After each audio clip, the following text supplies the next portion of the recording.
Now and then, I get to meet someone who absolutely inspires me. Quilen Blackwell is that person.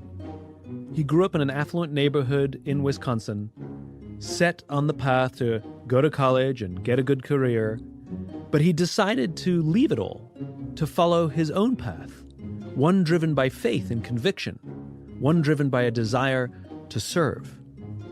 His story is filled with ups and downs, trials and tribulations. He ended up homeless at one point, but always driven by this faith. He never gave up. His story is absolutely inspiring. He turned his life around and became a social entrepreneur, now giving back to the very community that helped lift him up. His story and he are absolutely magical. This is a bit of optimism.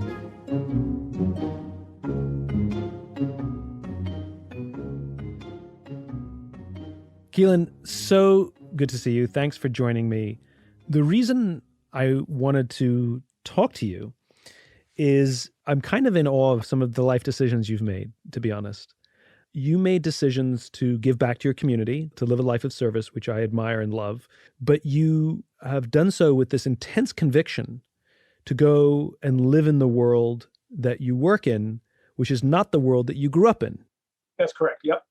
Just give me a little bit of background about how you grew up, where you grew up, and how and why you find yourself where you are today. Yeah, so I grew up in Madison, Wisconsin. I'm a proud Wisconsin Badger. My parents had both really good jobs. I grew up upper middle class. I didn't want for anything. I had a very, very good childhood. Yeah, where I am now, I'm in Inglewood on the south side of Chicago. So it's really the antithesis of what my experience was growing up. But while I was a child, my dad, he was the first one to really instill in me this idea of community service, because I was getting a little too big for my britches as a kid. You know how it is when you're in that preteen, teenager phase. You feel like you can challenge your parents and, particularly my dad. And I just started, telling him, hey, I'm some hot stuff, so I don't need you. I felt like I was grown before I was grown. And he felt like he needed to knock me down a few pegs. And he was like, you know what, Quilen, I think it's time for you to understand that the world's bigger than just you. So what he did is he actually had me volunteer at a community center where there had a lot of refugees from Southeast Asia. So at that time, there's a lot of refugees from the Vietnam War. This is late 90s, early 2000s. It's like me in middle school. Through that experience, I really began to see that, not everyone has what I have. Because I just sort of had this assumption as a kid, like most people do, that, everyone must be going through what I'm going through. So I would say that was the first maybe inflection point in my life where I began to realize that I had a pretty privileged upbringing. And then from there, I just sort of got hooked. So, at first my dad intended it to be more of a punishment. But then the following summer, I voluntarily said, hey, you know what, actually I want to go back there, because I was I had so many good experiences. I'm working with these families, I'm hearing their stories. And it just really convicted my heart. Oh, there's more to this world than just being this young hotshot. So yeah, that's pretty much I would say the impetus of what got me on this road. And then, from there, it's just been pretty much me following my faith. I think I told you before, I'm a Christian. So that just really just added coals to the fire, really just this conviction that I need to live my life in such a way where I need to give back to mankind and to the world. So let me take a step back for a second. Can you tell me one of the specific stories that you experienced with the families from Vietnam that you were working with when you were in middle school that really set you on this course? Yeah, I'm 100% transparent. Okay, so hopefully it's the no judgment zone. So no judgment zone. So, as a kid, I would say I was racist against immigrants and Asians in particular. Because, Madison at that time was mostly white. My idea of Americans and culture was more this black-white dynamic. So, when you start having this influx of Southeast Asians, I didn't really, I don't know their language, their customs, I feel like their knee-jerk reactions fear, right? So one of the things I would do as a kid is, there's a hill that would look down on where the, the community center was. And me and my friends would go up there, would just toss rocks at the people there. So, when I was volunteering, I began to get to know these people and, one of the kids basically talked about how like one of those rocks hit him. And, he's just saying like, hey, my family moved here. They kind of went through kind of explained to me this ordeal of how they had to escape out of Vietnam. It was like this really hellish experience. They didn't know where they're going to end up. It's not like they were looking to come to U.S. There were like a few different options. They didn't know what Wisconsin was. They didn't know what Madison was. I mean, they're just trying to like save their life, right? And that just really touched me because I'm like, hey, here I am throwing rocks and basically assaulting these people who I don't know. They're just human beings like me. They're just looking for a better life. I would say, made me feel bad is probably an understatement. Yeah. It's just a memory that I just don't forget. And it's something, where I just like thank God that he's given me enough grace to kind of continue to live the life I have and really try to like do my best to, really be understanding and see compassion first. Right. Because you don't know how you're hurting people when you succumb to hate and prejudice and racism. Yeah. And so you went back the following year. Yep. And was that experience more of the same, different? Because clearly you're on a path and there's a momentum here. So I'm interested in what happened the following year, but even how it affected you when you went back to school. Yeah, so like the second year is interesting because it was more about building the relationships that got established that previous summer. So I felt like that second year we began to relate, more on a peer basis. Because that first year I kind of went in and then I kind of came in with this idea of like, okay, I'm here to help you. My dad's telling me to do this. I didn't really look at it as like, this is something we're doing together. That second year, it became more of like, okay, we're doing this together. And I kind of began to look at it as, hey, these people have something to teach me. So my posture was totally different. And I began to learn a lot about Hmong people and Cambodians and Laotians. Interestingly enough, like as I got into high school, I became more accepted in that community. I was like playing basketball with a lot of those guys. My first girlfriend was Hmong. So I really began to become very immersed in sort of that Southeast Asian community. The thing I think like really got me was just like the love they showed me, knowing, some of the acts that I did that I'm not proud of, but the fact that they're willing to forgive me for that and accept me for who I am and really take me in to this day. Like I have close friends who are Cambodian and Hmong. So I just look at like, man, like these people like really contributed to a part of my life, my personality. And it's all because I basically took that step outside my comfort zone, right? I took that step outside my box. Which is, I think, going to be a theme, which is this idea of stepping outside your comfort zone. I still need to get you to where you are today, which is outside your comfort zone. Right. Yes, that's 100% true. No, I look back on my journey to where I am today. It's like the little building blocks, right? It's like these little things that you didn't necessarily think would lead to somewhere, but like it kind of just built up over time. It just built this momentum where eventually it leads me to where I am today. So you grew up upper middle class, you had every opportunity afforded to you, and now you live in one of the most dangerous neighborhoods in one of the most dangerous cities in the country. Right. How does that happen? I mean, a lot happened in between there, but I would say the biggest thing is I had to like really get to a place in my life where I got over myself. Yeah. And it's this whole idea that, we kind of like hold tightly onto the life that we think we should be living, but it's actually may not necessarily be the best path for us. So if you're willing to like give that up, then you can basically find a superior life, right? In service and giving and that kind of thing. And I would say the rubber met the road in like 2011.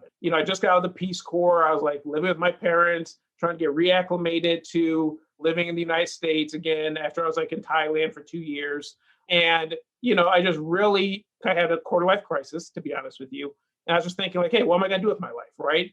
I began to think like, okay, moving forward, who should I really be trying to like help? And particularly Black people, right? Because up until this point, I've never really lived in a Black community. Like Madison's mostly a white community. Then when I was in the Peace Corps, I was in Thailand, obviously that's Asian. I went to University of Wisconsin-Madison, which is like 90% white. So, all this time I really was disconnected from my own people. I'm like seeing and hearing about, of course, like, the hood and, a lot of the plight of African Americans in this country. And I just really felt like, okay, what I've been giving of myself to all these other people groups, but what about my own people, right? And that's really when I began to make a conscious decision that from that day forward, I will be very intentional about reconnecting with my own roots. Had you experienced racism yourself? Because you said you uncomfortably admit that you had racist sensibilities as a young kid. Had you experienced racism in these predominantly white neighborhoods, white universities, even going to Thailand? Is that a trick question? Because yes. I mean, go on.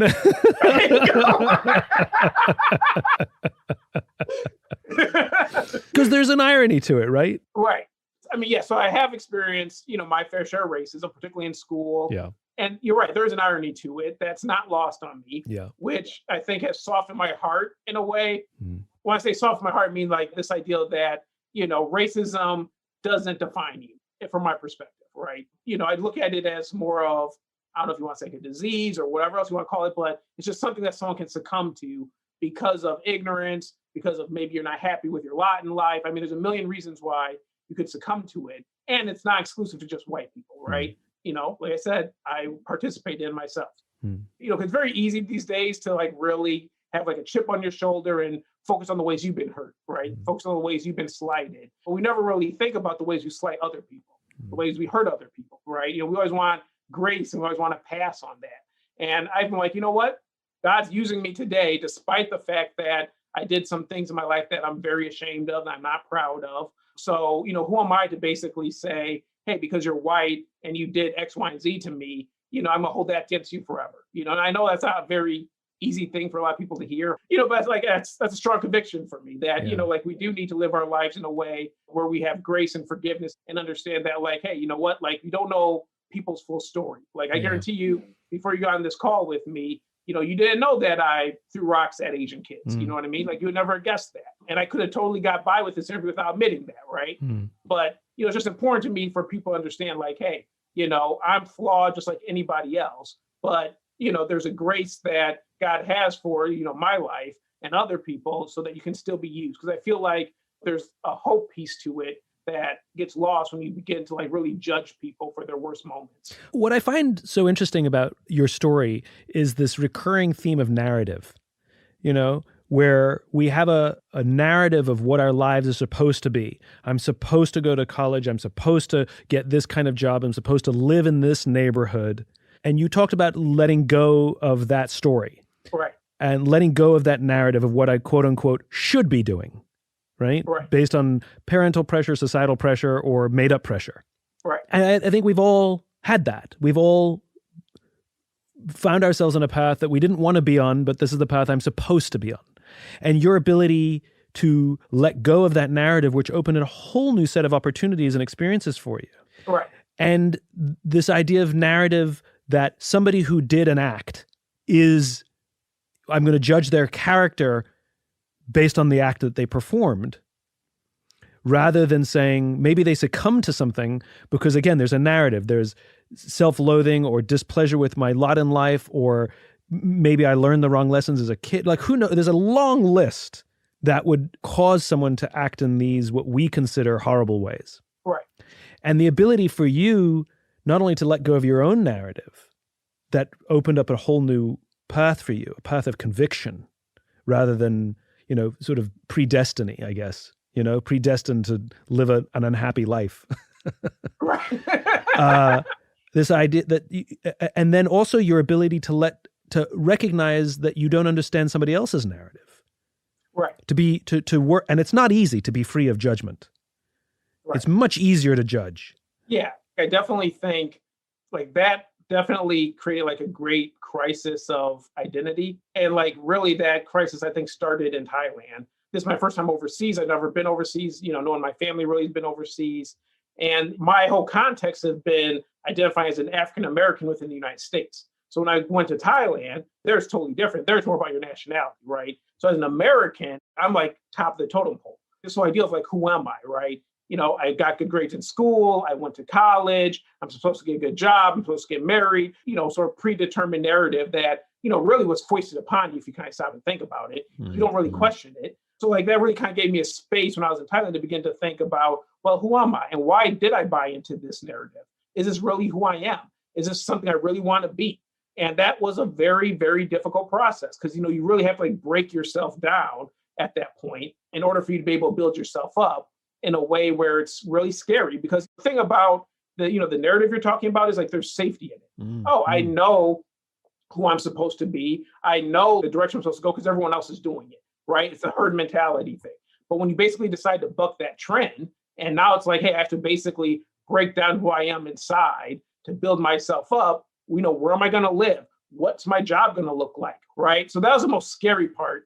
But I made a promise to myself that, regardless of whatever path I made, I wasn't going to quit. Because I'm like, I'm going to see this through, come hell or high water. If I ended up homeless, I end up homeless. If I end up flying, I end up flying. But what was more important to me was being true to myself. And I think that more people, if they had that courage to really just face themselves and break themselves down and be honest about that, to build themselves up again, we'll have a much more peaceful and prosperous world. You're offering something that is damn near impossible to do.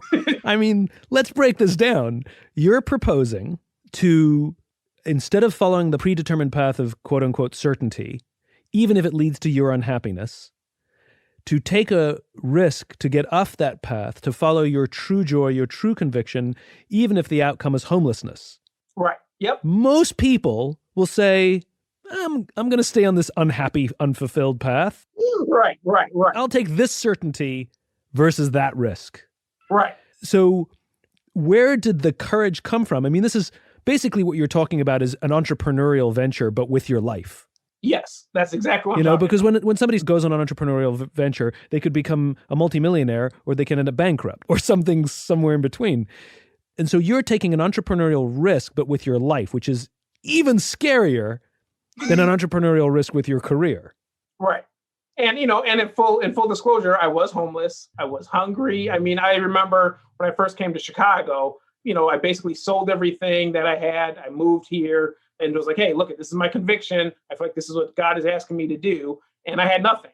When I say nothing, I mean literally nothing. Like my first place, I just had a 1-month lease in this flooded basement because I only had a couple $100s to my name.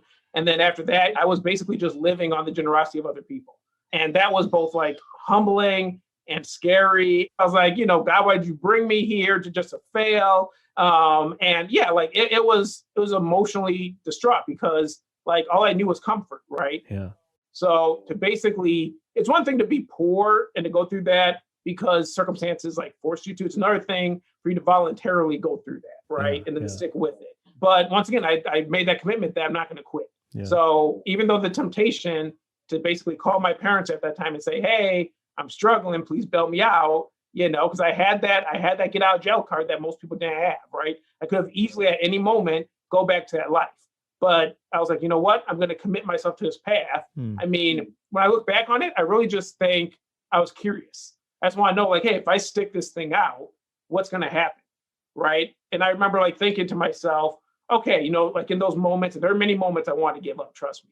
But in those moments when I wanted to give up, I remember thinking to myself, okay, when I'm like old and gray on my deathbed, am I going to look back on my life and have this massive regret that I gave up only a couple years into a hardship and not really, sort of seeing it through and seeing, hey, what would have happened if I stuck it out? And just that, persistent thought in my head kept me going through those hard days. You talked about living off the generosity of others. Can you tell me the name of someone who, without this person, you probably wouldn't have made it through? You probably would have quit. So there's this person, her name's Michelle Munoz. Michelle was someone who I met at the church that I was going to here in Chicago. I didn't know her, like total stranger, right? Like didn't know me from Adam, but she saw that I was struggling. I mean, had clothes with holes in them, the whole 9 yards. She like sort of struck up a conversation with me one day, trying to get to know me, kind of get to know my situation. I'm telling her like I'm new to Chicago, that kind of deal.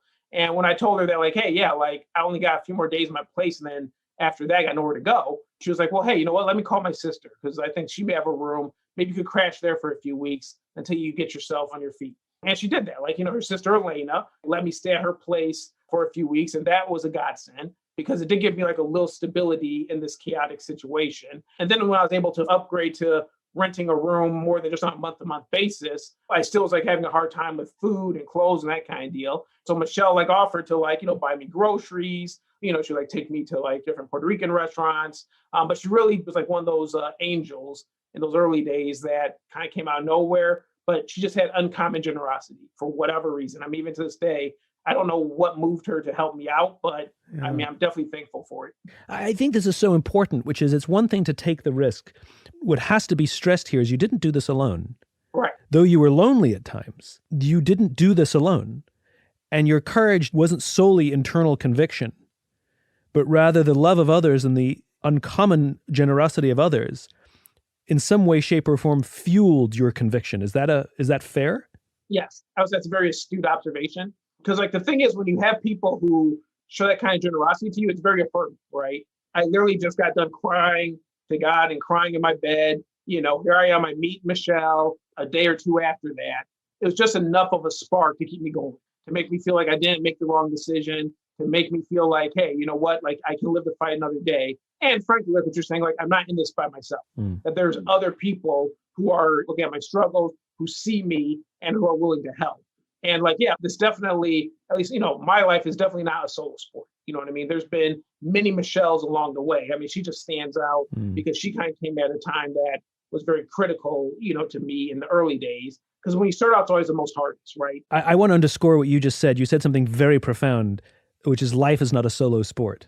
Yes. Which is, I think, an incredibly profound thing because we all think of ourselves as individuals trying to make it in life or make a life for ourselves. But the reality is it's not a solo sport. It's my life, your life, our lives as individuals is actually a team sport.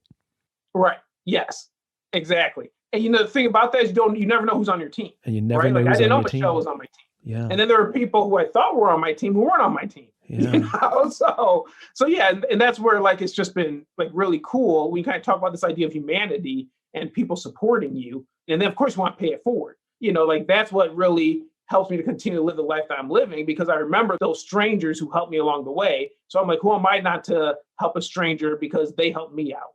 I think you may have offered the best definition of faith I've ever heard. Which is that you're on a team and you don't know who's on your team. And we talk about certainty. We think that the people who we can rely on will be there for us, but we don't really know until it's tested. We create this narrative. It's the exact same thought process that is, this is the life I have to live. It's this choice of certainty, even though it's really uncertain. That's the irony.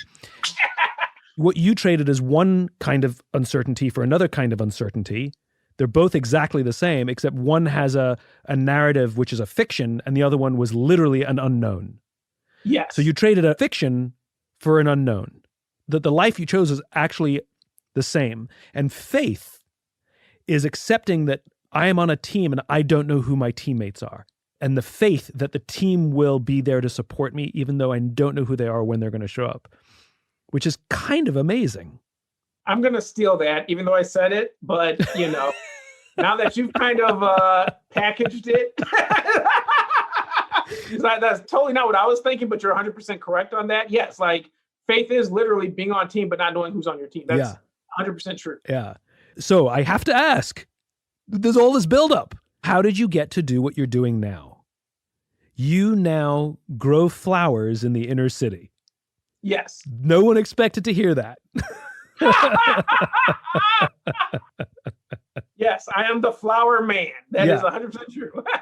So get to how you got to what you're doing now. I'm having a lot of fun. You know, I like talking to you, Simon. The feeling's mutual, Quilen.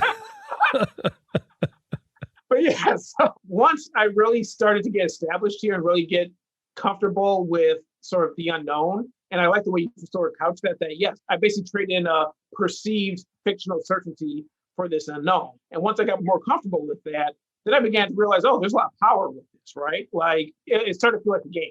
Like who's going to come out the woodwork that's going to open up some door? Who's going to help me out? Well, you have more freedom, right? Because you don't actually have to force your life to obey the fiction, to obey the preconceived path.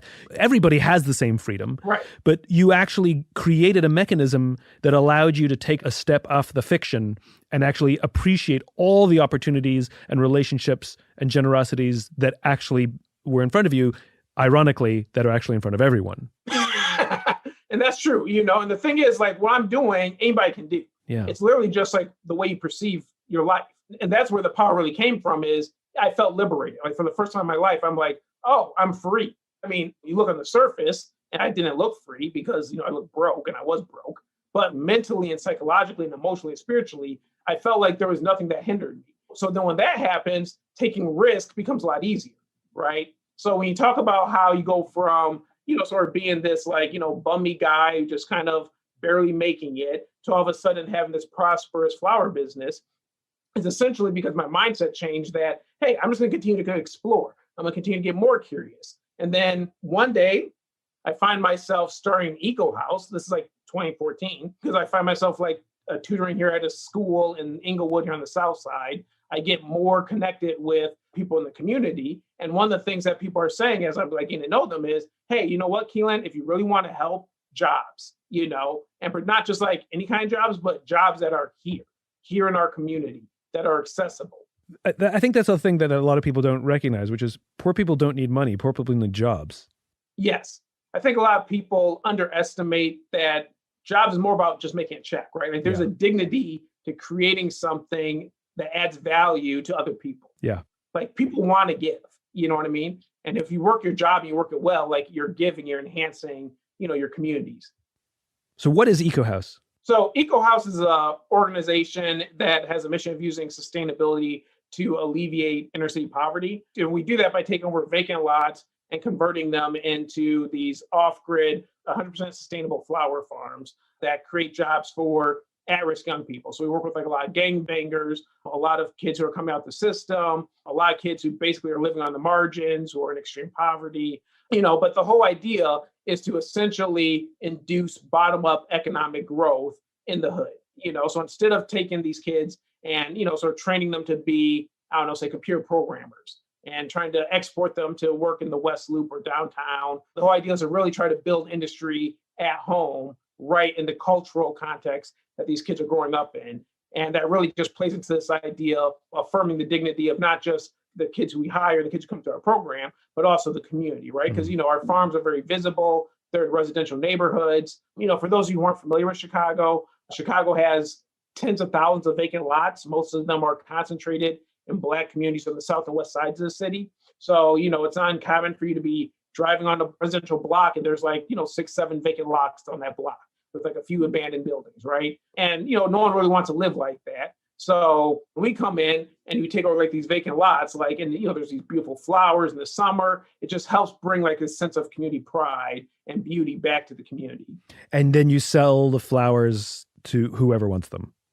Yeah, so we're a social enterprise. Yeah, so our model is basically we grow our own flowers, and then, we have our own in-house flower shop called Southside Blooms, and then we sell our flowers direct to consumer through our website, delivery anywhere in the Chicagoland area.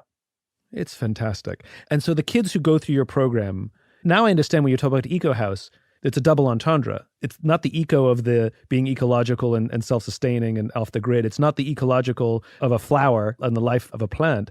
You're creating a new ecosystem in the neighborhood. Exactly. Yes, that's correct. Yes. So now walk me through this ecosystem. So a kid goes through your program, learns the dignity of work and sees the joy of teamwork, creates new family. Then what? Yeah. So in terms of the ecosystem, so first we have to understand the existing ecosystem, because what we're really trying to do is displace an inferior ecosystem, right? So the current ecosystem is you kind of have a kid maybe grow up in a very rough situation, single mom household. For whatever reason, they find themselves being drawn to the street because like street gangs operate as families for a lot of the youth that we work with. You'd be a corner boy, you're making money. I mean, a little bit of money, sort of dealing drugs, that kind of deal. So that's like the current ecosystem, the current way things work. So with Eco House, essentially, we try to compete with that by doing a lot of the same things that you see gangs do, just trying to redirect them to a more positive conclusion, right? Good old-fashioned capitalism, good old-fashioned competition. You have a choice over there, or you might have a better choice over here. You're just offering an alternative, right?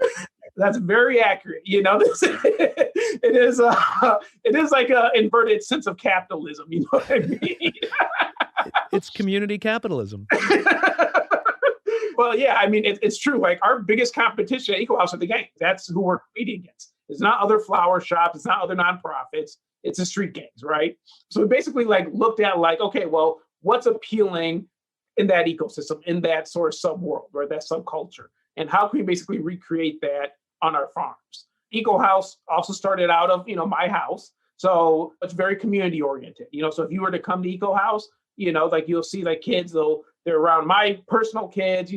My wife loves to make meals for them. It's a very family, community centric.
where it's not like this sense where, hey, you got to work 9 to 5 and all we care about you is from a vocational standpoint. No, it's a more holistic, we care about you as your family, as your, still your employer. Of course, there's rules. I mean, gangs have rules too, but there's this ideal that, you're more than just, a widget in a large machine, right? And then, like similar to the gangs, like we're right here in the block. So our farms are right in the community. So there's kids who literally live across the street from where they work. They get up, roll out of bed at like 9:55 a.m. They got to be at work at 10 and they're right there. Just like any other job. These are still like 19, 20-year-olds, you know? So. Yeah. Some things never change. And the other thing too is like they get a lot of chances. Like we tell them on day one, like, hey, our goal isn't to get rid of you. Hey, you're not performing, so you're fired and we're forever done with you.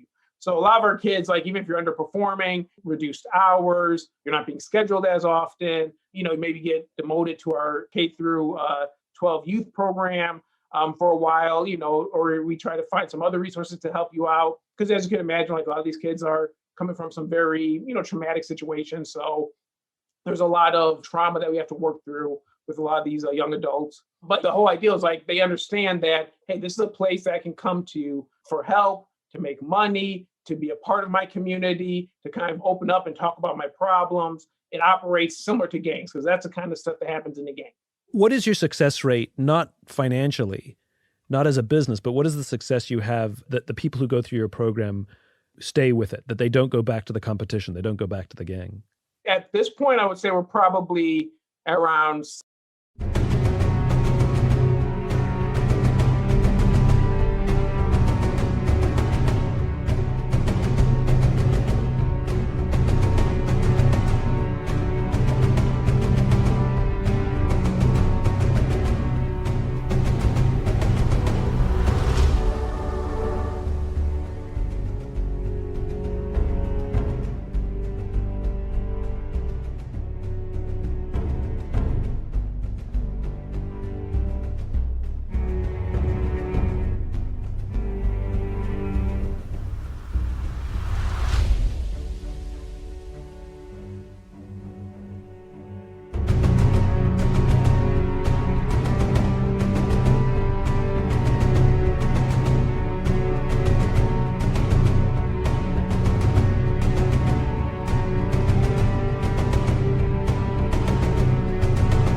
to 75%, of like retention.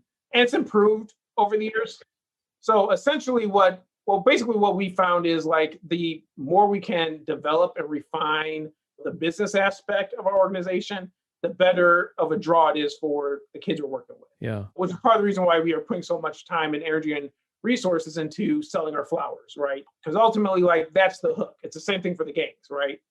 You have become that unknown generous spirit in the lives of these boys and girls, these young men and women. You have become the unknown team member. I think in some way, shape, or form, you're teaching them faith. I never thought about it like that. Hold on, I'm just digesting what you just said. But yeah, there's a lot of truth to that. There are people who didn't realize they had choice. They didn't realize there was another path other than the fiction that they were following.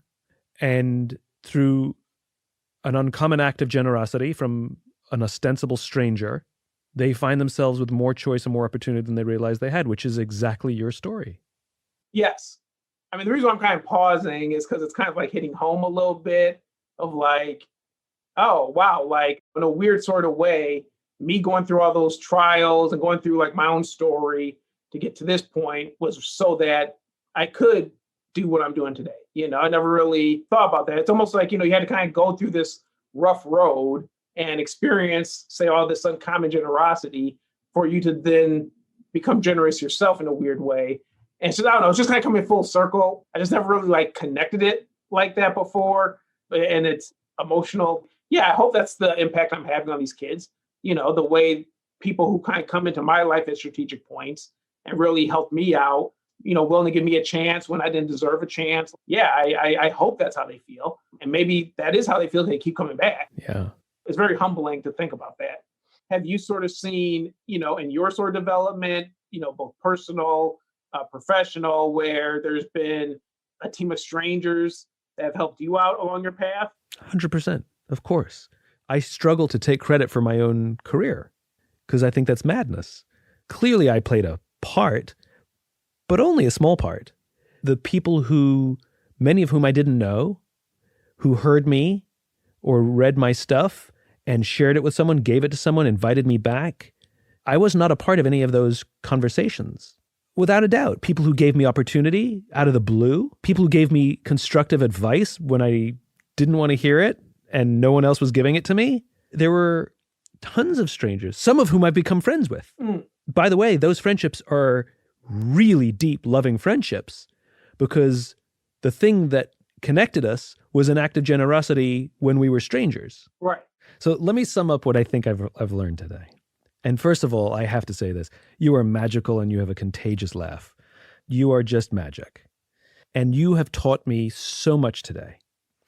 I have learned about the fact that life is uncertain. Any certainty we think we have, some predestined path based on where we're from or the life we're supposed to live, is entirely a work of fiction.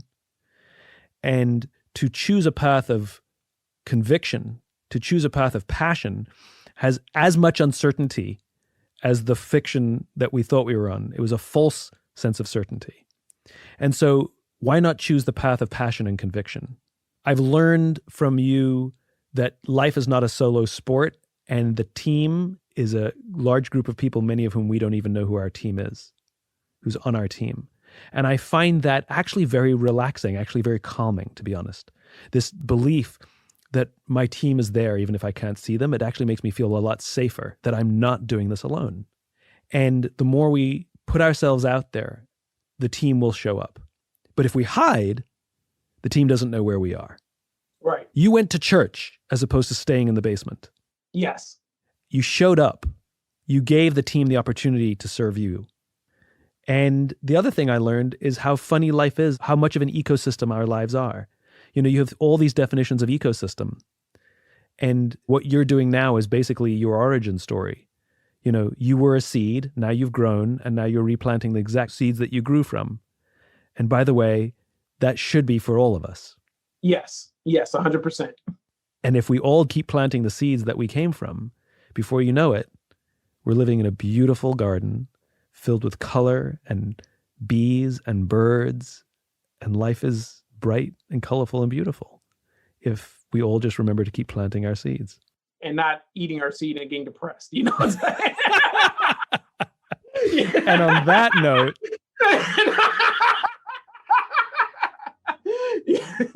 Quilen, thanks so much for taking the time. I can't tell you how grateful I am. Oh, yeah, totally. Yeah, appreciate you a lot, Simon. So fun. If you enjoyed this podcast and you'd like to hear more, please subscribe wherever you like to listen to podcasts. Until then, take care of yourself, take care of each other.